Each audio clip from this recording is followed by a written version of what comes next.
I started to have very strange dreams about UFOs all the way back when I was 2 years old. And not only was I having dreams of large cigar shaped craft in my backyard, hovering maybe 20, 30 feet over the yard, I also was meeting with beings in my dreams who seemed to have a very peculiar fatherly quality. After I saw Star Wars 1977, the main being I was talking to actually became Obi-Wan Kenobi. And what's interesting about that is that Obi-Wan Kenobi says, if you strike me down, I will become more powerful than you can imagine. And it's after that that he turns into a light being. So I think that message was telling me that these light beings are real. That's why I was seeing this being in that form. I then found a book called Strange Stories, Amazing Facts. My grandmother gave it to me when I was 5, and I was very fascinated by pictures in the back of flying saucers. And the first edition of that book came out in 1978. And so I couldn't even read back then, but I was very intrigued by what I was looking at. And I really did have a huge passion for all these paranormal subjects my whole life. Where my awakening really took off was once I had gotten into college and I was in my sophomore year, that a close friend of mine showed up one day and he was white as a piece of paper.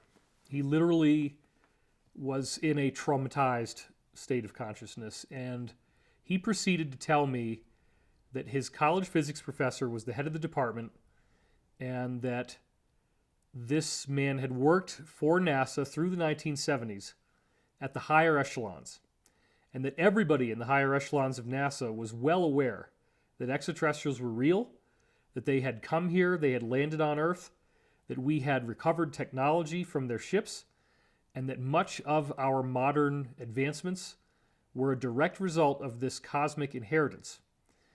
So I was getting so much detail, so much specific information in the year 1993, before there was anything more than some very skeptical, non-conclusive documentaries on television, that I became convinced there was something very tangible to look at here.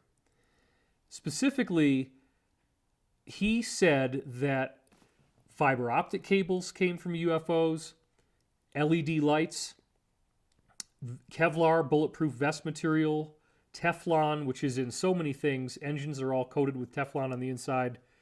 It's a non-stick material that works great for oil as well when you're in an engine. And then we get into computer chips, the whole integrated circuit revolution. Apparently prior to Roswell, we only had vacuum tubes, and then even the first solid-state transistors were one of the original products that came out of this divine endowment, whatever you want to call it.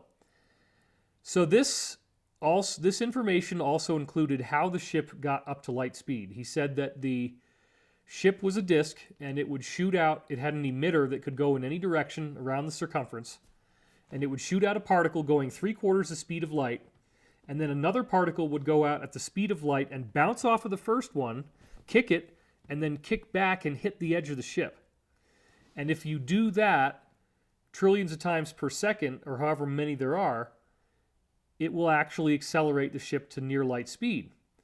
And this really was cool because I had already studied this little science geek thing called a radiometer, which is a glass ball that has these 4 little fins inside of it on a needle that spin around, and they're black on one side and white on the other.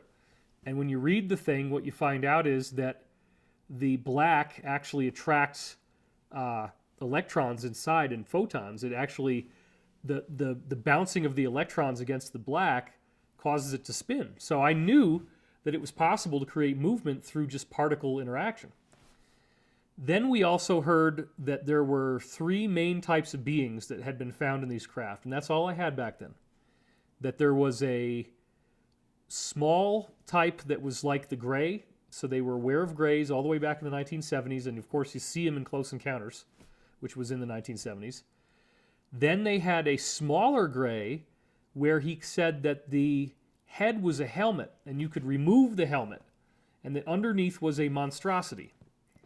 So when you think about monstrosity, that pretty much makes you think reptilian. So all the way back then, I was wondering if there was some sort of really frightening looking humanoid. And then the odd question being, too, why would they be dressing up to look like Greys when they're really not? And that made me think about abductions and the possibility that there was some reason to why they would want, whoever's doing this, would want everything to look like it's the same type of being. Then the thing that I found probably the most fascinating of all was that he said that the tallest of the beings in these ships that had crashed here, that are clearly not from Earth, looked just like us. They looked human. They might have subtle changes. They might have more of a diamond-shaped pupil instead of a round one. Their irises might be purple. They might have ridges on the roof of their mouth similar to a cat. The teeth might be different. They might have more teeth or less teeth. But for the most part, if you give them dentures and you give them makeup and maybe contact lenses, they could totally walk around here. You'd never know that they were any different. Now, I had that information in 1993. That's a long time ago. I had to really try to think, okay, why would there be people that look like us that are not from Earth? Does that mean, for example, that we did not start on Earth, that perhaps we were colonized from other places, and some of those places still exist, but maybe certain groups broke away, came here, and maybe they had a problem. Maybe like the flood of Atlantis, something like that, caused them to lose their civilization. They got trapped here. That's a possibility of how we could be. Later on, I explored the idea that the human form is actually a universal template, that it's everywhere in the universe, or at least everywhere in our galaxy. So, needless to say, getting a NASA physics professor through my friend telling me directly that UFOs are real, extraterrestrials are real, the whole thing's being covered up and they're laughing at us, and that all of our technology, all the modern technology that we love, computer chips, fiber optics, LEDs, that it's all a celestial endowment. That ignited a passion for me that led to reading over 300 books over the next 3 years. So I read about 100 books a year, or roughly 2 books a week. And that was all the stuff you'd find in the 000 section in the library, which is philosophy. So I read about Bigfoot. I read about Stonehenge. I read about the pyramids. I read about ghosts. I read about Spring-Heel Jack, this weird bouncing creature that they saw in Europe. So many things. And I just devoured everything on the paranormal, the Bermuda Triangle, all the stuff about Mesoamerican pyramids, all kinds of books, everything I could read about UFOs, documented UFO sightings, what were people seeing, mass sightings. I read about Fatima, where you have ultimately 90,000 people seeing this disc-shaped object zipping back and forth in the sky, giving off enough rainbow-colored light that the whole sky was lit up with rainbow light. And then somehow at the end of this experience, everybody's clothes were dry, although it had been raining the whole time, and they were soaked to the skin.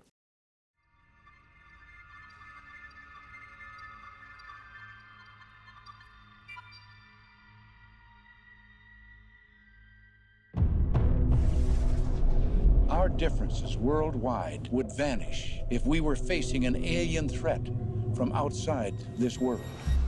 And yet, I ask you, is not an alien force already among us? The gravest error a thinking person can make is to believe that one particular version of history is absolute fact. History is recorded by a series of observers, none of whom are impartial. RF-4 jets spotted and took photographs of a huge carving in the desert over 1,000 feet across. No tire tracks and no footprints.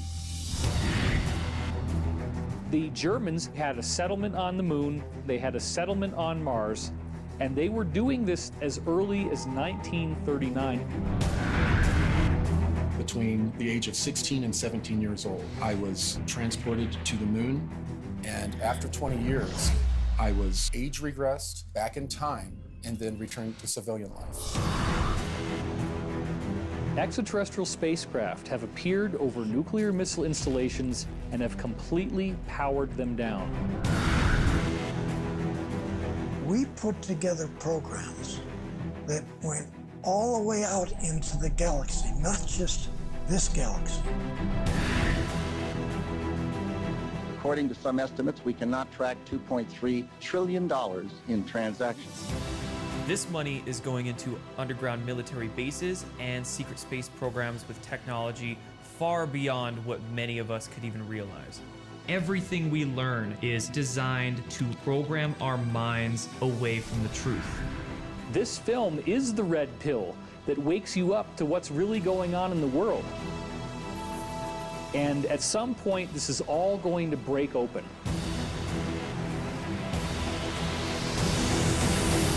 The more you get involved, the more compromised you become. They may actually kill you.